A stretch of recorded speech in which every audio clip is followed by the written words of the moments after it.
today. This is our next heat wave here in California. It's about 9:30 in the morning and it's already probably 85. We're supposed to go into the high 80s and 90s today, well, yesterday, today, and tomorrow. The problem with the San Francisco heat wave is it's always more humid than everywhere else because we're surrounded by water, so it makes them a little bit more tough to deal with. They didn't used to ever hardly happen at all.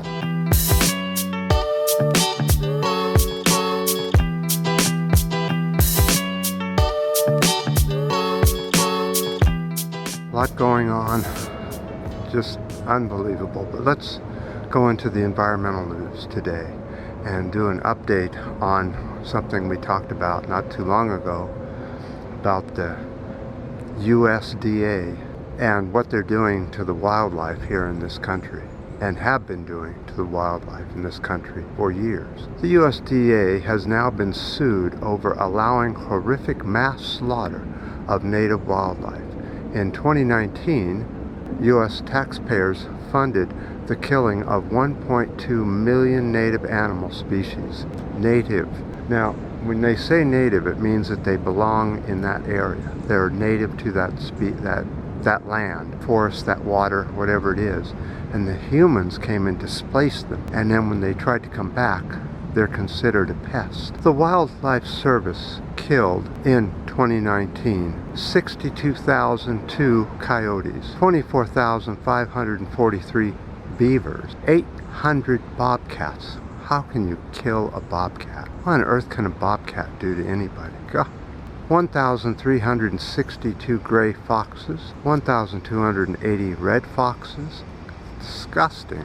400 black bears, 302 gray wolves, and 308 cougars. That's just unbelievable. But it has happened year after year after year. It happened under Obama and Clinton and Bush, even Reagan.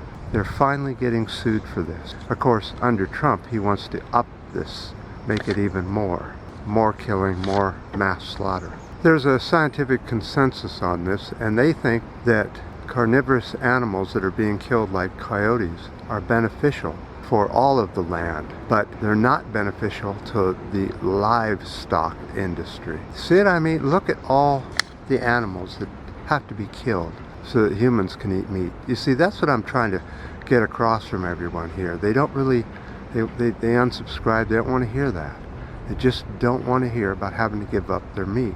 But giving up your meat means you can save 62,000 coyotes or 400 black bears a year that we're killing.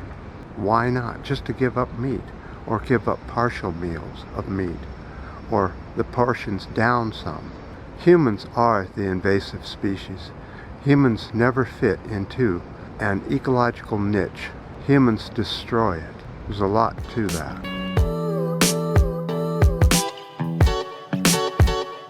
A judge ruling aims to oust the chief, Jason Sucku.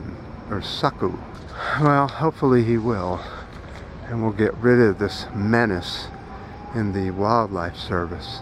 You know, if we really did get a progressive into office, you know that what would happen? An amazing amount of things would happen. Humans could start respecting animals again, and try and make things more out of reusable fabrics, such as linens that have been around for thousands of years, and are many different linens use native species, so you're not bringing in invasive species to farm that type of thing. Many, many things we need to do to get our respect for animals back, and one of them, obviously, is stop killing them.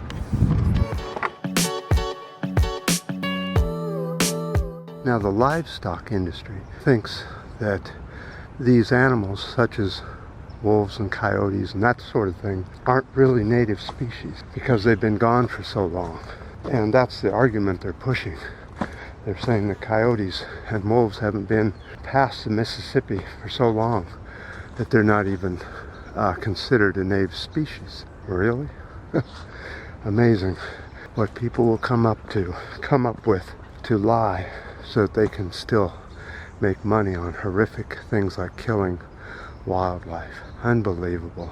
By ranching And if you have wildlife killed, you're killing wildlife, regardless of the reason. Also, let's not forget that they were there first, and it's their land that you're kicking these animals off of.